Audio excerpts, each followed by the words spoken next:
بسم اللہ الرحمن الرحیم۔ شروع اللہ پاک کے نام سے جو بہت مہربان اور نہایت رحم کرنے والا ہے۔ السلام علیکم ورحمۃ اللہ وبرکاتہ۔ اپنے چینل میں آپ کو خوش آمدید کہتے ہیں اور امید کرتے ہیں کہ آپ سب خیریت سے ہوں گے انشاءاللہ۔ آج کی ویڈیو میں ہم آپ کو حضرت یونس علیہ السلام کے بارے میں بتائیں گے، جو کہ اللہ تعالیٰ کے ایک جلیل القدر پیغمبر ہیں۔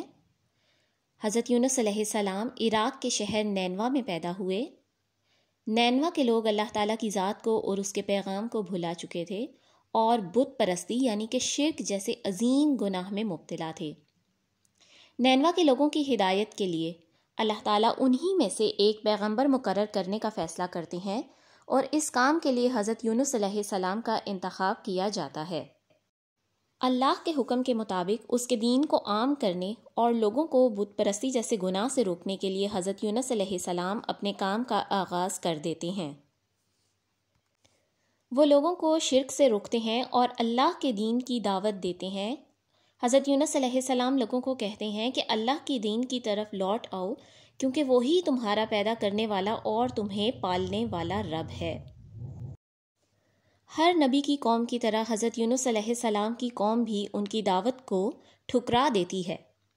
حضرت یونس علیہ السلام اپنی قوم کی بدسلوکی کے باوجود ان کو دین کی دعوت دیتے رہتے ہیں، لیکن ان کی قوم ٹس سے مس نہیں ہوتی ہے۔ حضرت یونس علیہ السلام ان کو کہتے ہیں کہ کیا تم ان بتوں کی پوجا کرتے ہو جو تمہارے بھلے اور برائی کے اندر کوئی بھی اختیار نہیں رکھتے ہیں؟ بے شک ہم سب کا رب اللہ ہے، اسی نے ہم کو پیدا کیا ہے اور ہم نے اسی کی طرف لوٹ کے جانا ہے، تو بہتر ہے کہ بت پرستی کو چھوڑ دو اور اللہ کی طرف واپس آ جاؤ، کیونکہ وہی تمہارا رب ہے۔ اس بات کو سن کر آپ کی قوم آپ سے کہتی ہے کہ یونس، ہم اور ہمارے باپ دادا، ہم سب نے ہمیشہ سے انہی بتوں کی پرستش کی ہے اور ہمیں انہی سے نفع ہوا ہے، اور آج تک ان بتوں کے باعث ہمیں کبھی کوئی نقصان نہ پہنچا ہے۔ تم کیا چاہتے ہو کہ ہم تمہاری وجہ سے اپنے باپ دادا کے دین کو چھوڑ دیں اور اپنے باپ دادا کے بنائے ہوئے بتوں کو پوجا کرنا چھوڑ دیں؟ ان تمام معاملات کے باوجود حضرت یونس علیہ السلام لوگوں کو اللہ تعالیٰ کے دین کی طرف بلاتے رہتے ہیں اور دعوت دیتے رہتے ہیں، لیکن آپ کی قوم ٹس سے مس نہیں ہوتی، جس کے باعث آپ دل برداشتہ ہو جاتے ہیں اور آپ فیصلہ کر لیتے ہیں کہ اب آپ نینوا میں نہیں رہیں گے اور آپ شہر نینوا چھوڑ کر یہاں سے چلے جائیں گے۔ آپ کسی ایسے شہر میں جائیں گے جہاں لوگ آپ کی تعلیمات کے بارے میں سنجیدہ ہوں اور وہ اللہ تعالیٰ کی دعوت کو قبول کریں، لہٰذا آپ اللہ تعالیٰ سے اجازت طلب کیے بغیر ہی نینوا شہر چھوڑ دیتے ہیں۔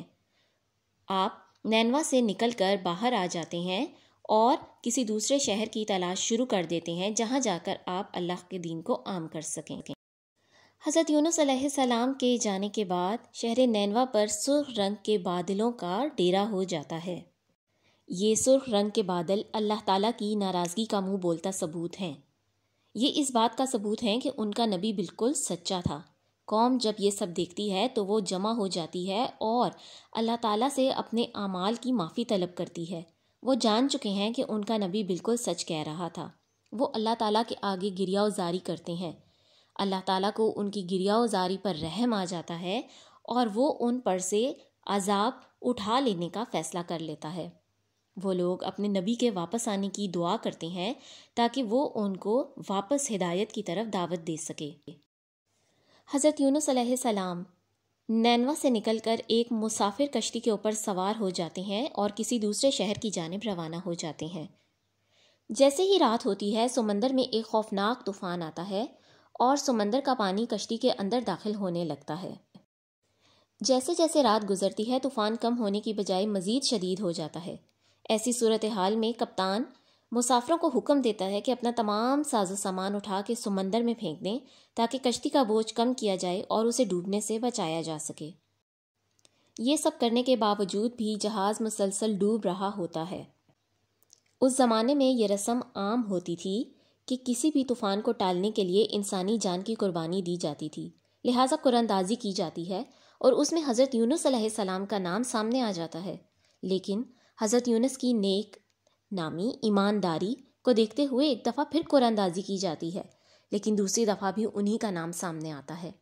یہ دیکھ کر حضرت یونس علیہ السلام سمجھ جاتے ہیں کہ وہ اللہ کی اجازت طلب کیے بغیر نینوا چھوڑ آئے، جس پر اللہ ان سے ناخوش ہے، اس لیے وہ اللہ کی رضا سمجھتے ہوئے سمندر میں کود جاتے ہیں۔ حضرت یونس علیہ السلام کو جب ہوش آتا ہے تو وہ اپنے آپ کو مکمل اندھیرے میں پاتے ہیں۔ وہ سمجھتے ہیں کہ شاید وہ کسی قبر میں ہیں، لیکن تھوڑی دیر بعد ان کو احساس ہوتا ہے کہ وہ مچھلی کے پیٹ میں ہیں۔ جیسے ہی انہیں اس بات کا احساس ہوتا ہے وہ اٹھ کر اللہ تعالیٰ کے آگے گریہ وزاری شروع کرتے ہیں۔ اے اللہ، تیرے علاوہ کوئی عبادت کے لائق نہیں، تمام تعریفیں تیرے لیے ہیں، اور بے شک اپنی جان پر میں خود ظلم کرنے والا ہوں۔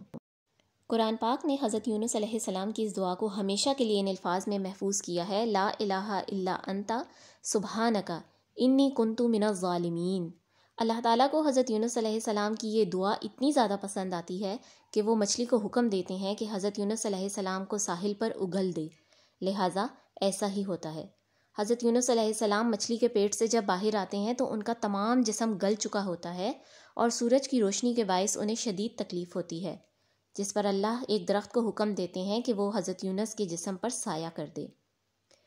اللہ تعالیٰ حضرت یوسف کو کہتے ہیں کہ اگر وہ یہ دعا نہ پڑھتے تو وہ روز قیامت تک مچھلی کے پیٹ میں ہی رہتے۔ اللہ تعالیٰ حضرت یونس کی توبہ قبول کر لیتے ہیں۔ حضرت یونس وہاں پر انتظار کرتے ہیں اور پھر مکمل صحت یاب ہونے کے بعد وہ نینوا شہر کی جانب واپس لوٹ آتے ہیں۔